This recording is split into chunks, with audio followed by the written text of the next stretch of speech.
Hey fellow babies, welcome back to this week's Pachter Factor on SIFTD.net. If you are watching on SIFTD and you are a Patreon patron, thank you so much. Shane is able to keep coming out to my home on Saturdays, taping these things. You are paying for his gas and his post-production costs, so thank you so much. Otherwise, this thing is going to die because I'm sure not going to pay for it, and I obviously don't get paid to do it. If you're watching on YouTube, thanks for watching. Appreciate the support. If you can see fit to digging into your pocket and joining on Patreon, that'd be great. If not, all I ask in return is please give me a follow on Twitter at Michael Pachter. Our first question from Twitter from at ddust102. Hey Pach, with The Last Jedi falling 200 million below analysts' expectations, will annualizing Star Wars ultimately hurt the franchise? Do you think it's smarter for execs to take a more Rockstar approach to IP with fewer releases that are more impactful? No. That is honestly exactly back-asswards what you just said. Would you rather see, if you're an investor, would you rather see annual FIFA do 20 million units, or would you rather see every 8-year Grand Theft Auto do 90 million units? And the answer is the former. You would rather have predictable revenues. Lumpy isn't good, but more important, since you asked about movies, look, Star Wars, I can't even count them. The first one was 1977. I don't know the years of the next two, but let's just say I think the third one came out in like 83 or something. So it's probably like 77, 80, and 83, somewhere in there. And then how long till we got the next batch? You know, I think it was like late 90s was the first one. I didn't see the 4th, 5th, and 6th movies, none of them. So I don't know what a frickin' Jar Jar Binks is, except for GIFs on Twitter.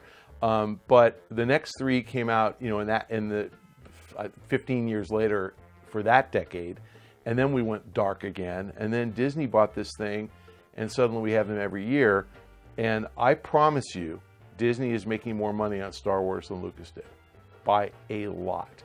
And Disney are masters of merchandise. I promise you that Disney is selling more Halloween costumes, lunchboxes, action figures, any type of tie-in to Taco Bell or to McDonald's Happy Meals. Disney is freaking killing it. They're killing it with comic books. They're killing it with television series, animated and otherwise. I don't follow Disney closely, so I couldn't tell you the numbers. But if I had to bet, Disney makes more money off the Star Wars franchise from non-movie properties, from licensing, from figurines, from TV, from comic books than they make from the movies. So no, annualizing it doesn't hurt the franchise. Yes, annualizing hurts each individual installment, but so instead of 1 + 1 being 2, 1 + 1 is 1.6, and 1.6 is better than 1. So no, it doesn't hurt. Do I think it's smarter for execs to take a more Rockstar approach to IP with fewer releases or more impactful? No. This is kind of my big beef with Take-Two. I appreciate that the Rockstar guys are really artists, and I appreciate that maybe Grand Theft Auto deserves 8-9 years between installments. I don't accept that Midnight Club needs 10 years between installments. You guys look it up. The last Midnight Club was 2009. What the hell is going on? Oh, wow, it's going to be the best racing game ever when the next Midnight Club comes out. Are you freaking kidding me? That game should be coming out every 3 years. Sorry. The last Max Payne was 2012. It's 2018. As far as I know, it's not even in development. Why? Good franchise. Manhunt, what was that, 2007, 8? Nothing. Bully, same, 7, 8? Nothing. So is the Rockstar approach right? All these franchises are dead? They're not really. Go read the Rockstar blog, which is really hard to search, by the way, because they post a lot. But they confirm every year or so in response to some question, yep, we're hard at work on all these franchises. Okay, where are they? You know how many Rockstar titles have come out since GTA 5? That was 2013. You know how many? 0. Wow, that's an effective way to run a business. Yes, they have GTA Online, and yes, they update the content on that thing every 2 months like clockwork, and yes, It is throwing off a lot of revenue and profit, and God bless them, they're making money. But as a gamer, I would like to see Midnight Club every once in a while. I like to see Manhunt. I like to see Bully. Now, those of you watching this who are under 20, did you ever play Manhunt? Bully? Midnight Club? You know, if you're 20, Midnight Club came out when you were like 10. Do you remember that game? Probably not. That's the problem. You guys, it's going to come out again and you're not even going to know what it is. So I think that's really bad. So there is the exact opposite of your question. There is a phenomenon where you can oversaturate a brand and you can damage the brand by putting out too much stuff and cheapen the brand. And there's the flip side where you can let a brand get stale. So my favorite example of this is Old Spice.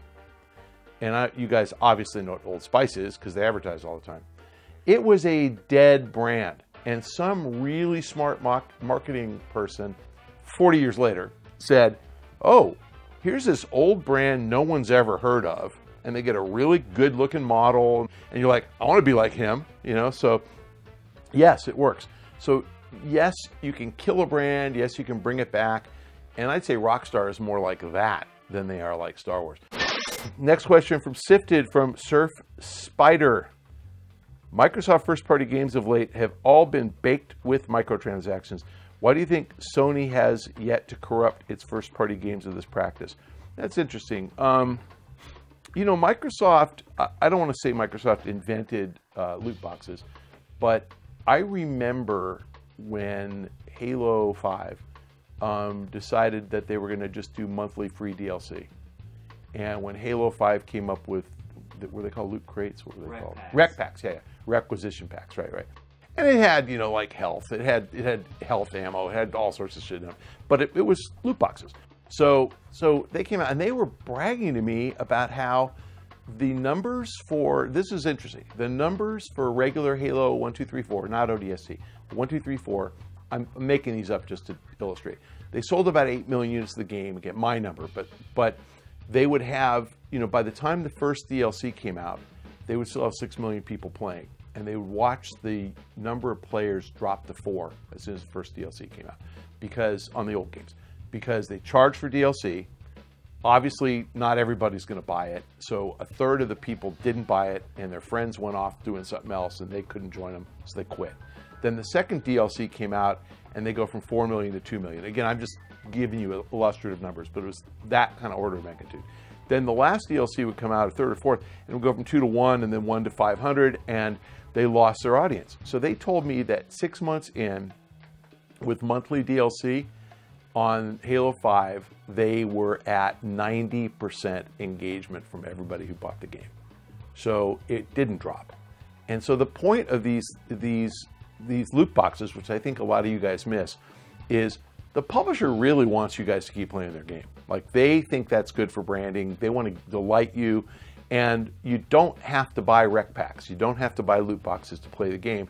The DLC was free, which meant you didn't have a paywall put up where you couldn't go on and play with your friends. So everybody kept going.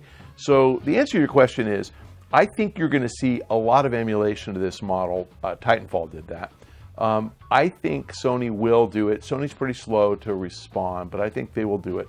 They don't have as many multiplayer games on PS4 first party. So, you know, Sony's going to get there. I think Microsoft's a little ahead in multiplayer. But I think every multiplayer game, there's an opportunity. And the real interesting thing is, and I know you're asking console, but think about publisher. There's a real debate in the industry about whether you charge for things that help you in the game, pay to win, or you only charge for cosmetic items. And, you know, so the free-to-play guys seem to be pulling it off pretty well. Candy Crush, pay to win, but Riot Games, you know, League of Legends, no, you know, it's cosmetic. And it's shocking to me, Overwatch, cosmetic, that people spend that much money, but people really do. And so, you know, even stupid games like Zynga Poker, you're not paying to win. You're sending people like a drink at the table, and people pay for that because it's fun. They're flirting, they're goofing around, you know, whatever. So, you know, I think that the real solution that keeps everybody happy is cosmetic only. All right, next question from YouTube from Celise. How will the GPU crypto mining shortage affect the current gen game systems and next gen game systems? Could it delay the release dates for the next PlayStation and Xbox, or at least cause shortages at launch? Interesting. If you guys follow, Bitcoin's the best known. You know, Bitcoin went from roughly $1,000 per coin to 20, I think, all in 2017. Might have been early 2018, whatever month that was.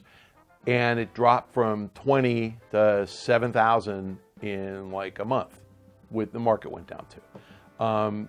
But as it went up, that's when people started thinking, I'll spend $800 on a card because if I can find one Bitcoin, I get all my money back. You know, good, that's fine. And a lot of guys got into it. I think that, you know, there's cause and effect. Going up to 20,000 created this frenzy. Dropping down to 8, I think a lot of people are losing their interest in this. And the point is, you had a temporary spike in demand for GPUs. And NVIDIA didn't expect it, and AMD didn't expect it. I saw a photo on Twitter last week of a shelf at Fry's in Austin, and there were 0 GPUs on the shelf. Hilarious, but that's what happened. Let's just say, because I don't cover NVIDIA or AMD, so I don't even know how many GPUs they make. Let's just pretend that they each sell, you know, 5 million GPUs a year. And that means that, you know, they each make 400,000 a month.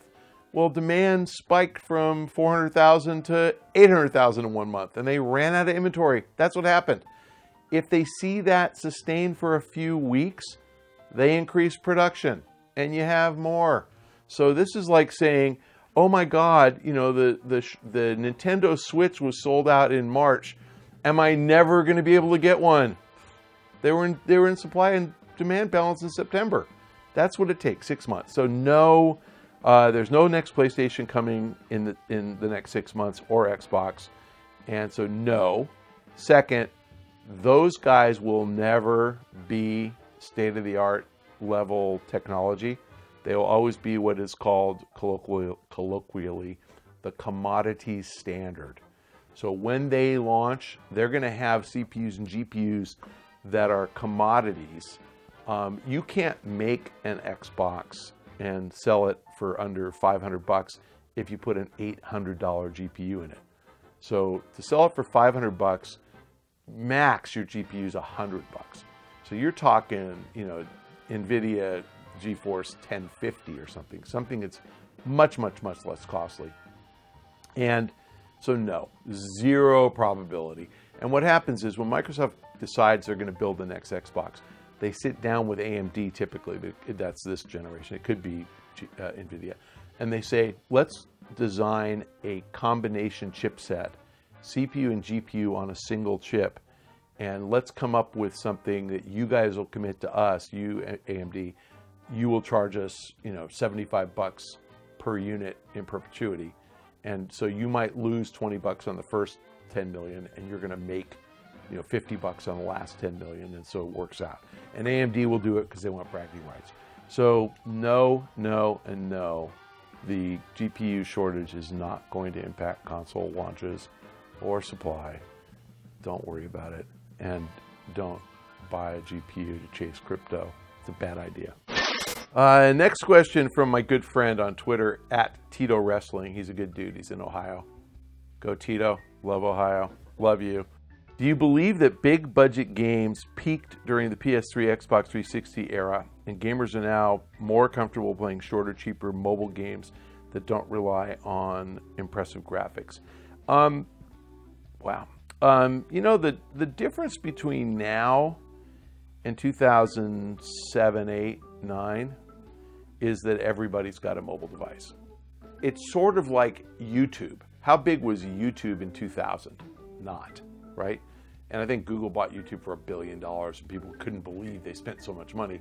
They're probably doing $10 billion a year in revenue now from YouTube, you know. So it's like that. It's like we didn't watch YouTube, but now that we do, does that mean that we don't watch regular TV?